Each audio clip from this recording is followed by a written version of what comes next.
Excellent. Cool. Okay. Okay, Joe. 19 says, is there any brands you hate?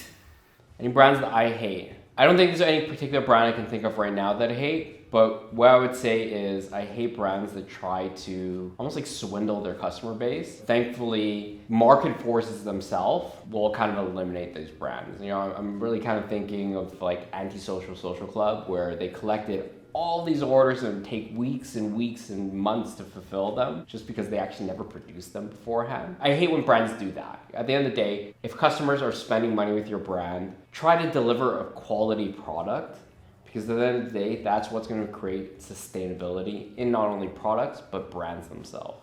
Okay, Joe. Luke Major says, but say for brands like Balenciaga, what warrants the price other than the name? This is obviously my opinion, but how does a brand justify over $1,000-a-year-old? I would say when it comes to the pricing of products, a lot of times it's just in fact that. It's the name. At the end of the day, a lot of people are buying specific products because they want people to know that they have the disposable income to buy specific products. And as silly as you think this is a tale as old as time. Back in the day, it used to be Chinese silk was really important. And then back before that, it was another material. This is something that's happened throughout human history, that people gravitate to something and items that people cannot have. And it's a symbol of status. And no matter how dumb you think it is, it's something that's always going to be there. To simplify it again, sometimes it is simply just the name and what they represent. All right, Joe. Black Hen 9870 says, how can we save money on shipping from China? So when it comes to your brands and shipping products, so it's really going to depend on where your brand is in its life cycle. If you're just starting off, oftentimes using the factory's freight forwarder might actually be a lot cheaper than using your own. And if you're doing bulk freight shipments, avoid air freight. When you start air freighting things, it becomes a nasty habit that I've seen a lot of brands get into because it's quick. But what's gonna happen is that product that you've paid and you've saved money by manufacturing overseas with air freight, you know, depending on the season, might be around $10, $12 per kilogram. You're looking at a t-shirt that might be 250 grams. So you're paying almost $2.50 to $3 per t-shirt that you're shipping. Whereas if you're going the route of sea freight, that might only be 20 cents because it's being based off of its volumetric dimensions instead of its weight. So again, to recap, if you're doing a lot of bulk shipments from China or regardless of what other region, try to utilize sea freight. It takes a little bit more planning, but over time, it's going to be significantly more beneficial for your brand.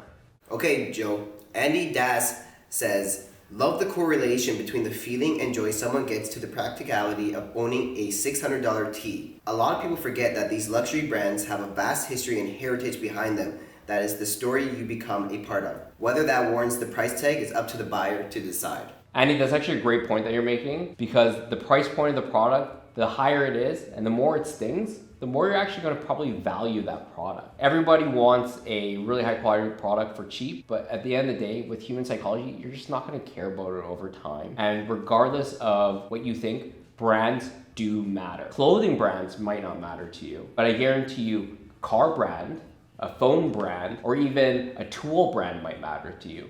Because at the end of the day, we are psychological creatures. And what branding is, it's about representing who you are as an individual. So when it comes to these luxury houses, yeah, you get to be a part of that story. At the end of the day, it's what does that story say about yourself and what does that mean for others around you? Because at the end of the day, I don't care who you are, if you put on a really nice custom Dior suit and you were walking into a party, you're gonna feel like the shit. And that's a big part of what a brand does at the end of the day. Hey Joe, this is Axel asks, what do you do with the garments once you've taken it apart? Thanks for the question. We've actually been keeping them all aside. My idea with all these components is I want to work with a really creative upcycler who can take all these things and make something new. If that is you, or you know somebody or follow somebody, please comment or tag them, because I would love to send these pieces to somebody to create something new. Hey Joe, Sunny Day says she literally just gets a factory in China to stick her logo on their products. Same with her makeup. So you'd actually be surprised how many brands actually do this, where they use what's called buying houses, and they literally just buy products that are readily available and created from factories, because it's often an easier route to go. Whether or not Kylie does this for her entire brand Kai, I cannot say. I have not looked into it. Whether or not she did that for the specific product that I reviewed, I would say she probably didn't, because it is very unique and is very specific to her brand specifically. Hey Joe, so we've been replying to this one person online, so we were hoping you can dive in a little deeper into this. His name's Daniel Rager, and he says, "You're so out of touch with reality, it's crazy. Did you really just say there is a large part of the population that doesn't notice differences between a $50 and a $400 shirt?"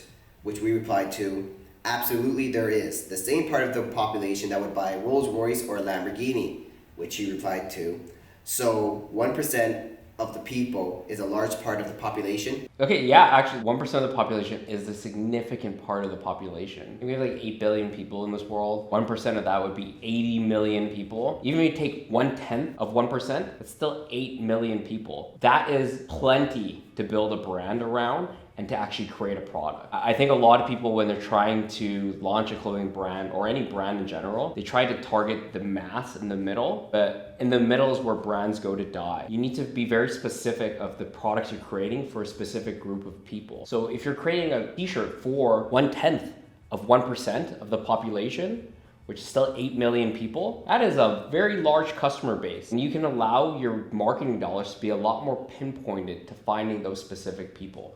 If you're creating snap-on tools, is everybody gonna buy it? No, but a very specific group of the population will spend tens of thousands of dollars on snap-on tools. So do I believe there is a significant part of the population that won't notice the difference between a $50 shirt and a $400 shirt? Absolutely. And you need to have this understanding if you're going to try to create a fashion brand, is find the specific market that you're looking to address and focus only on them. Others might come and join your brand. Balenciaga might be for the 1/10 of the 1%, but others might be able to come and join and buy the brand, but they are not being targeted to. So be very specific on the customer base that you are targeting for your brand. Look at these luxury houses, Balenciaga or Dior or Louis Vuitton. Their target demo in their marketing is for a very specific group of people. And others who are on the outskirts of that population might also come and buy your brand, but they're definitely not the target market. Hey Joe, biohazard_potato43 asks, thoughts on fast fashion brands? Okay, so it's one of those things where I'm kind of conflicted. At the end of the day, when it comes to clothing and clothing that I think is actually,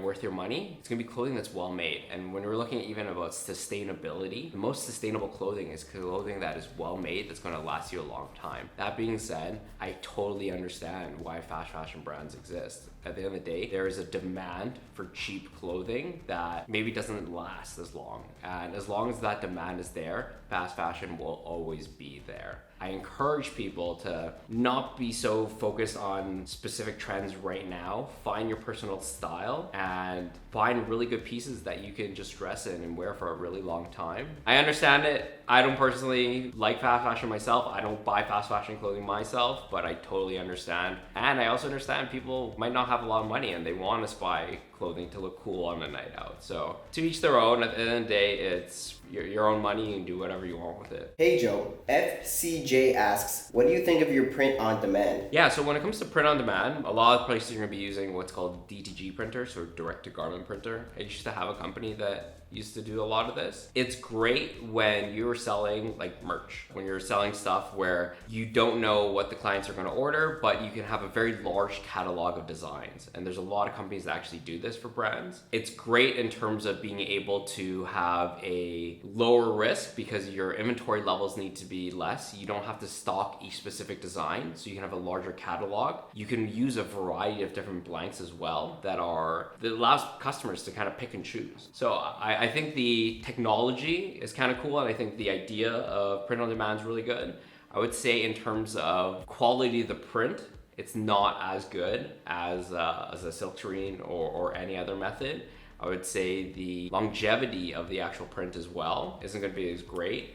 And when you actually have to work with darker colors, you actually have to print the white base first, and you have to often put pre-treatment, and those actually increase your cost substantially. A print that might be 20 cents on a white t-shirt could be over $1 when they're printing on a black t-shirt. So these are kind of cost considerations to keep in mind, but it's a tool at the end of the day that you can utilize for your brand or for purchasing varieties of designs. Hey Joe, Gary Loon asks, what's your thoughts on pre-ordering? Thanks for the question. I think pre-ordering, especially for brands, is a great idea if you're starting out, only if you take the time to set up all of the back end to make sure you can actually fulfill it in time. I think a lot of brands take all these pre-orders with no idea of how to actually execute on the logistics of getting those pre-orders out. I think you need to understand what your anticipated demand is. If you're going to be taking pre-orders, pre-order some blanks at least so you can get started in the process of printing these shirts, which is what you're usually going to be doing, or making them. But don't take pre-orders if you do not have the skill set to execute on the actual production of the goods and shipping the goods to the customers. And also take into account, if you're gonna pre-order for stuff that you're making overseas, take into account that shipping time. I think people are okay at the end of the day if they're pre-ordering with parting their money before they get the goods because they wanna support the brand, they wanna support the idea, they wanna support the individual, but make sure you can execute on what you're actually pre-ordering on. Hey Joe, XYZ asks, hi, if you would start a clothing brand, what would you choose? Manufacture in Turkey or China? Why? Turkey has amazing product quality, as I know. Thank you. Yeah, so when it comes to starting off a brand, it's not as easy as just to pick one country. I would say both countries you can make really good garments in. What you need to actually consider is what's the volume you're going to be ordering? What are the MOQs of the specific manufacturers in the regions you're going to be looking at? What are the duties and or tariffs of importing the goods from either regions? And ultimately, what's the kind of lead time that you're looking for? So let's kind of like dive into each one. When it comes to lead times, I find China is just faster than any region just because all the components that you need to make a garment are going to be sourced within the same town. So they're able to just get everything a lot quicker. Plus, China works 6-day work weeks, so it's just an additional work day. When it comes to duties and tariffs, depending on where you're located, if you're in North America, it might be cheaper on the duty side for making stuff in Turkey. However, the cost of your goods might be more. So you need to be able to balance all these things, and you can just search up duty calculators online to figure out what the duties and tariffs will be. When it comes to MOQs, it really depends on the specific manufacturers you're working with. There's going to be very high volume manufacturers in Turkey. There's going to be very low manufacturers or low MOQ manufacturers in Turkey as well. So it's all about finding the specific manufacturing partner that works in either region. And ultimately, what is each country going to be specializing in? Turkey's become really good at t-shirts, hoodies, denim. Lots of great denim coming out of Turkey, and they're getting really good at seamless, whereas China kind of makes everything. So it's not as easy as just kind of picking one country. It really depends on your specific brand and ultimately what you want to create. But I hope I at least gave you some ideas of questions to start asking your manufacturing partners. Hey Joe, so John says, man, I've been waiting patiently for this type of feedback. You should go Gordon Ramsay more often, LOL.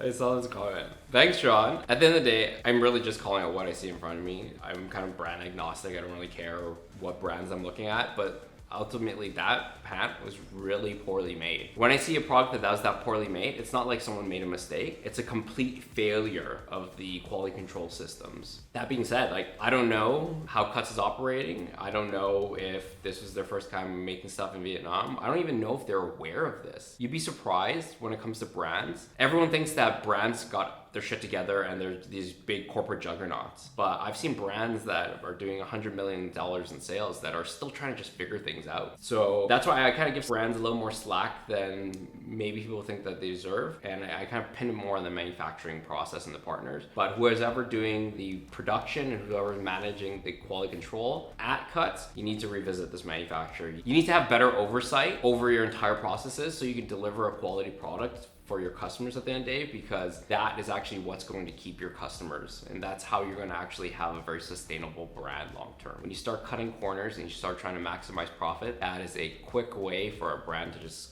head to zero. Hey Joe, Maria Michelle says, I love how you explained that this was designed based on her body type. A lot of people don't understand. Not everything is for everyone.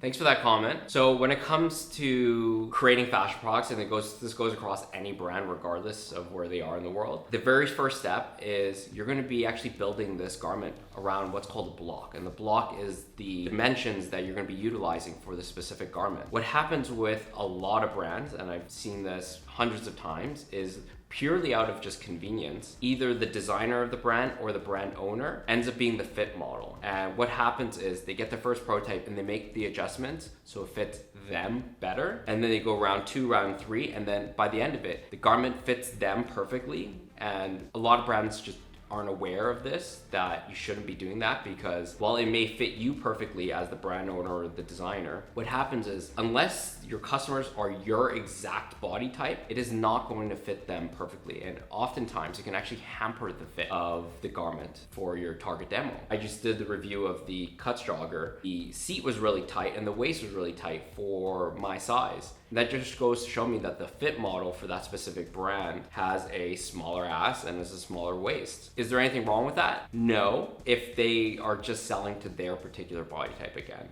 But as brand owners, what you need to make sure you do, know your target demo and create products for them, because that is what brands are for. Creating products for the people that are supporting you. So understand their dimensions, understand their fits, collect feedback, and change your garment so it fits your customers better. And that's how you're gonna have a brand that stands the test of time with people that love your products because it fits them, your customers, really well.